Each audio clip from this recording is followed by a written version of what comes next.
Hi, this is Rabbi Tzimi Andel of Congregation Kalbnei Yisrael, Community of Jewish Friends, and we will be more steady now. We have been. So we will continue the laws of Chanukah, and then we will review them, and we will see amazing things both in the halachas and in the chassidus part. But first, let's learn this simple, right? Says the Heilige Kitzur Shchonoch, we do not fast during the 8 days of Chanukah. However, on the day preceding or following Chanukah, fasting and eulogies are permitted, God forbid. And Mishnah Berurah writes that preferably, one should not fast on the day before Chanukah, because the laws of eulogies and mourning on Chanukah itself are very intimate, and for that, it's a whole study for itself in Shulchan Aruch 670. We will go further. Chanukah, it's permitted for a person to work. However, women customarily refrain from work as long as Chanukah candles in the home are burning. According to the Mishnah Berurah 670, sentence 4, this restriction applies for a half hour, the minimum amount of time that the lights of the menorah should remain burning, as we'll see further.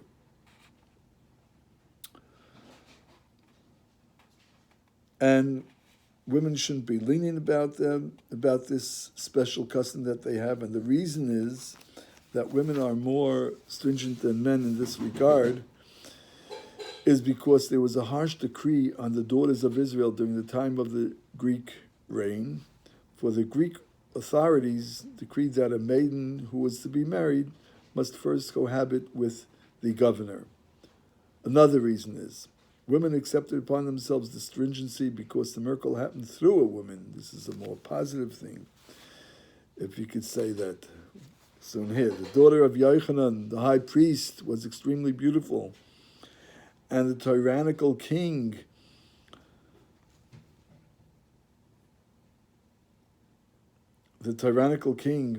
requested that she cohabit with him. She responded that she would acquiesce to his request. She consented, and she fed him dairy dishes so that he would become thirsty and drink wine and become intoxicated and fall into a deep sleep. This is in fact what transpired. She then cut off his head and brought it to Yerushalayim. When the general of their army saw that the king was killed, the army fled. Therefore, some have the custom to eat dairy foods on Chanukah, and in commemoration of the miracle that happened through milk, dairy products as well. And this is the reason why women took upon themselves this beautiful custom.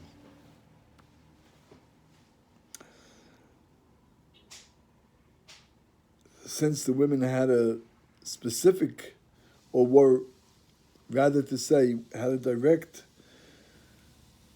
part of this great miracle, which was so special, they accepted upon themselves this stringency, so that if a woman feels she has to have an identity as a woman, being special as part of this Chanukah holiday, as we'll see later on, she doesn't light candles, or at least a married woman doesn't light candles, because she and her husband are one, and they are both yotzei together. They do the mitzvah together. He does it and has her in mind.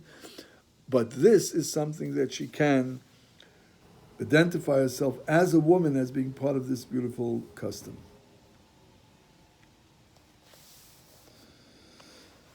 We shall go further. And this, I believe, we learned about the different kinds of lights, candles.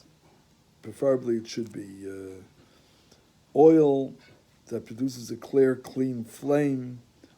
Alternatively, wax should be used because it also has a clear light. And Mishnah Berurah understands that any type of oil is preferable to using candles. Chassidim saying, and we'll go into this when we review all the halachas with the chassidus behind it, the holy Reb Shlomo Kalina, who was killed on Kiddush Hashem. Reb Shlomo Kalina Rav HaKadosh Reb Shlomo ber Reb Meir, Zchus HaYaglim V'Kol Yisrael Lamin Hashem Yim Kedama, he would light, or he encouraged lighting with candles, with wax, because he says then there's something left at the end. Meaning it hints to the person that spiritually there should be something left, as opposed to the oil that we don't see so much at the end. Okay.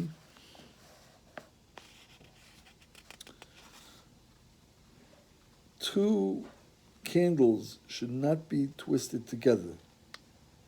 They also shouldn't be stuck to each other. But each one should be separately. And the reason for this is very simple, because a torch is not a fulfillment of the requirement, as Chazal say in Shabbos 23b. Also, the candles should not be made of the wax that were used in the house of idol worship, is God forbid, because it's repulsive. Idol worship is repulsive. Any mitzvah should not be used from materials that were used in the service of a house of idol worship, as the Mishnah Berurah discusses in 154. Likewise, all wicks are valid for Chanukah candles, but the choicest way to perform the mitzvah is to take cotton for this purpose. Wicks made from linen, flax are equally acceptable, says the Mishnah Berurah in 673, sentence 2.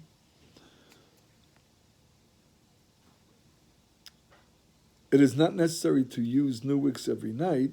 Rather, he may also light the wicks that were used on the first night, the previous nights, until they are used up. I think that anyone in today's generation doesn't find it too hard to buy enough wicks.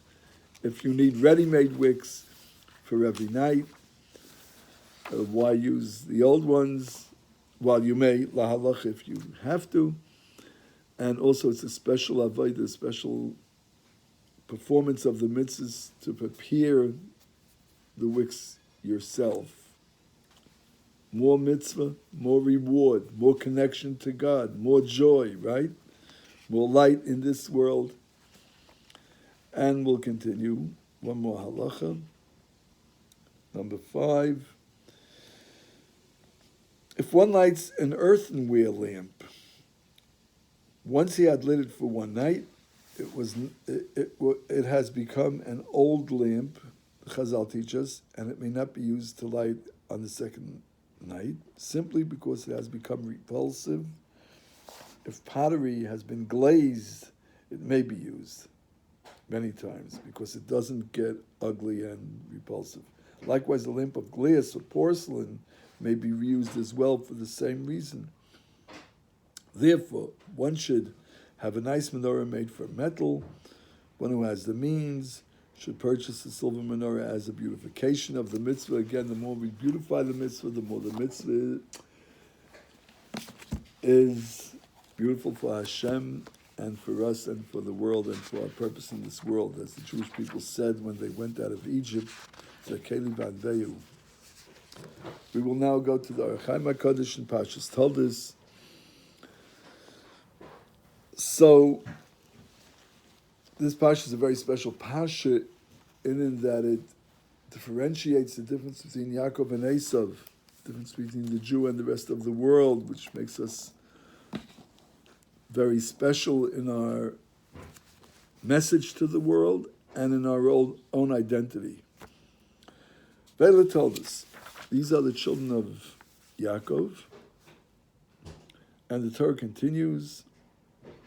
So the Archaim HaKadosh points out a very interesting point here. We find that Yitzchak, Isaac, is not known for his tests and his righteousnesses and all the things that he went through. In fact, it's the least. He is the least of the 3 fathers, patriarchs, that are even spoken about in the Torah.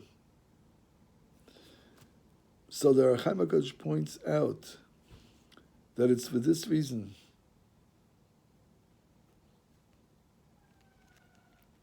that the Torah says, Ve'ele, and these are the children of Yitzchak ben Avram, continues from the parsha before, which speaks about the greatness of Avram Avinu, of the great Abraham, and it was in his schus and the honor and the merit of him having such a great father that he was able to rise himself to the high levels that he did, Yitzchak. And we find something very interesting, that only Avram Avinu, our father Abraham, the first Jew, is called in Yeshaya 41:8, Avram Ohavai. We say it Friday night in the Zmiris of Kol Mekadosh. Avram, the one who loves Hashem, because he was so strong and so persistent in his seeking out God that no one else after that, the Chazal teach us, were on that level. We spoke about this before. And Yitzchak already had a little bit of a head start because of this.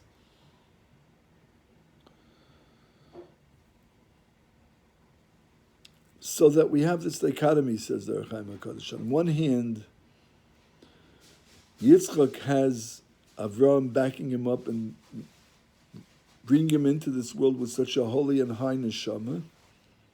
On the other hand,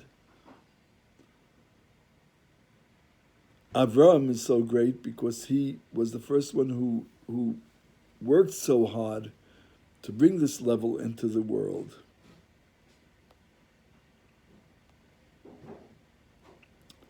And the Torah Akdosh explains, and this is how the Ramban says, and the Ohr HaChaim HaKadosh brings down, that Yitzchak was on a very high level as well,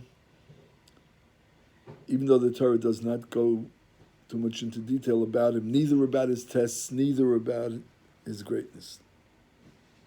Okay. Rivka. The Torah speaks about Rivka this week.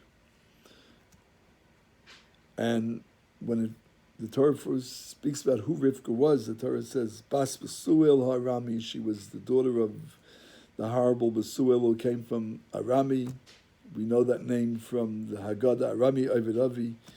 He was a big bluffer and a faker, an idolship worker. Achais Lavan, her brother, was a horrible person. Mipadan Aram, from the city of Aram, which was also a city known for its sins, as Rashi speaks out.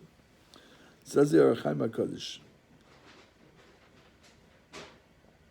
the Torah only means to speak good about Rivka when it mentions these three horrible things. Because the Torah right after this says, Vayet Eloi Hashem, Hashem answered the prayers of Yitzchak and not hers, someone would logically try to understand from that the reason was because of Rivka was not such a high person like Yaakov, like Yitzchak. Quite on the contrary. So the Torah says, listen to who Rivka was. First of all, she was the daughter of Besuel, Arami, from Padan Aram. And the word Arami is used because it could be also the same letters of Arami as Ramai. He was a faker and a bluffer. And therefore, the Torah Dafka specifically uses these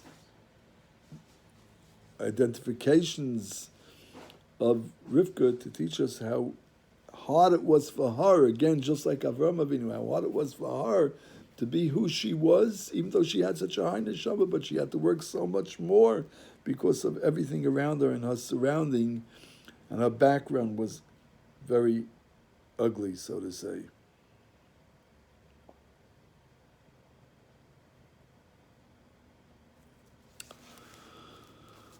They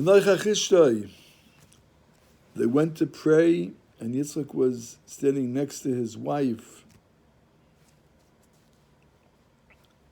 The Noichach Ishtay could also mean in front of his wife, says the Ohr HaChaim HaKadosh.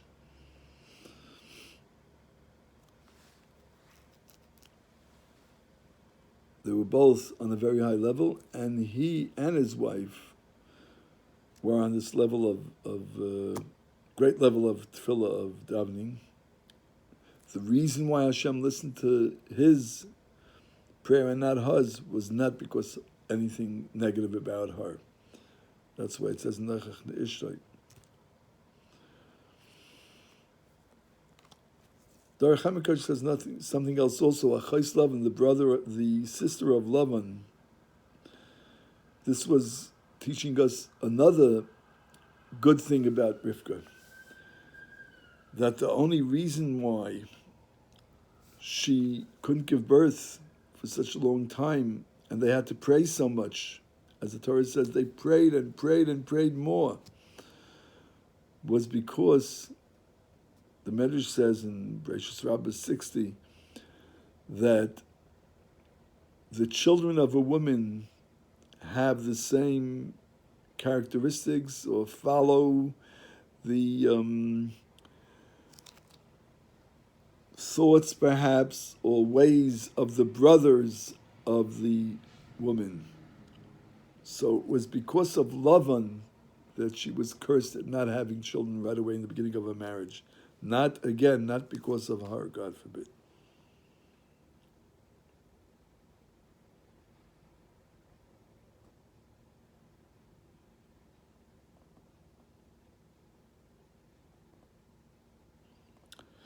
And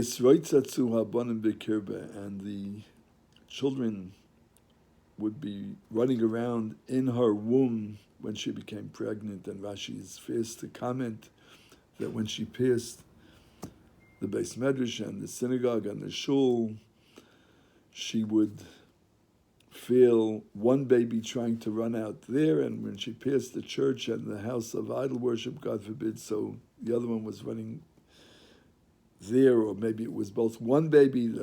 She was very perplexed. She didn't understand, so she went to ask in the shul, in the yeshiva of Shem Ve'ever, what is going on with me? Says the Ohr HaChaim HaKadosh. Rashi says that she said, Lo mazal noichi. When she came into the Beis Medrash, she asked the tzaddikim of Shem Ve'ever, why in the world did I ever long and pray so much to become pregnant? It's so painful. Wherever I go, I feel this pain in my womb. Says the Ohr HaChaim HaKadosh, God forbid one should think that the great righteous Rivka was complaining to Hashem about having a child, that was the problem. Of course, she understood that from Hashem, only good comes from Hashem. So it's a beautiful thing to be pregnant. However, he says a different interpretation. He says, Vayisroitzatzu was Lashon Ritzutz. She felt that both babies were pushing each other and there was not enough room in her womb for both of them, and God forbid, either one or both of them will die, and that's what bothered her, says Ohr HaChaim. And he says, when it says, Lo mozeh, this, why is this what I daven for?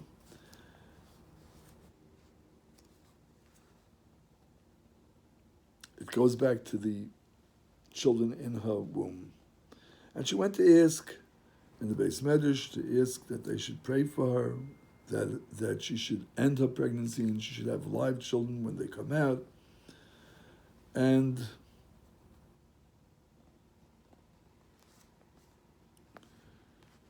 she said to the tzaddikim that it's a big miracle that I'm pregnant altogether, and we've been davening for so long, my husband and I. So Hashem doesn't do a miracle, God forbid, or for falsehood, for something that doesn't last. But really, it's not that she, God forbid, was angry or complained about the pain that she was going through in her pregnancy, because as the Ohr HaChaim HaKadosh says, Ki atzadikim yisavlu tsar godel b'olam hazel l'tachlis ha'toiv ha'nitzchi. Tzadikim, the righteous ones, go through plenty of pain for a good eternal purpose. And she knew it was for a good eternal purpose. She just wanted to understand, and she went to pray about it, as we said.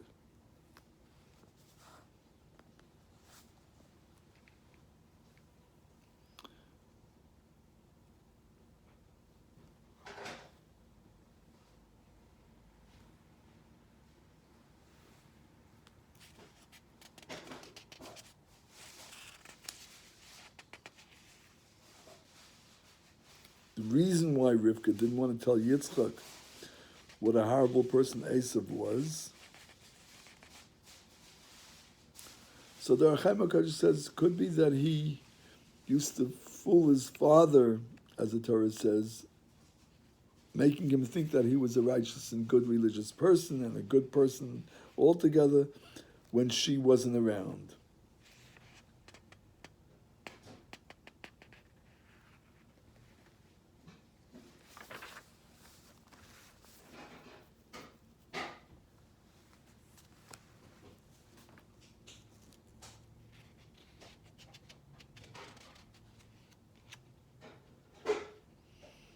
And Esav is disgusted from his special privilege as a Bechar. For that reason, he sells it to his brother for a bowl of lentils. Says the Archaim HaKadosh, when it says in the Torah, Vayakam Vayelach, he stood up and he went, Vayivaz Esav es Bechar, and he embarrassed the special ritual that he has as a firstborn, as Rashi speaks out. The reason why the Torah tells us this is because it wasn't that he was forced out of the firstborn rights or that it was taken away from him, just the opposite. He was ready to sell it because he had no use for it. He was just disgusted. Disgusted about these Jew boy practices and what's this all about, as Rashi explains.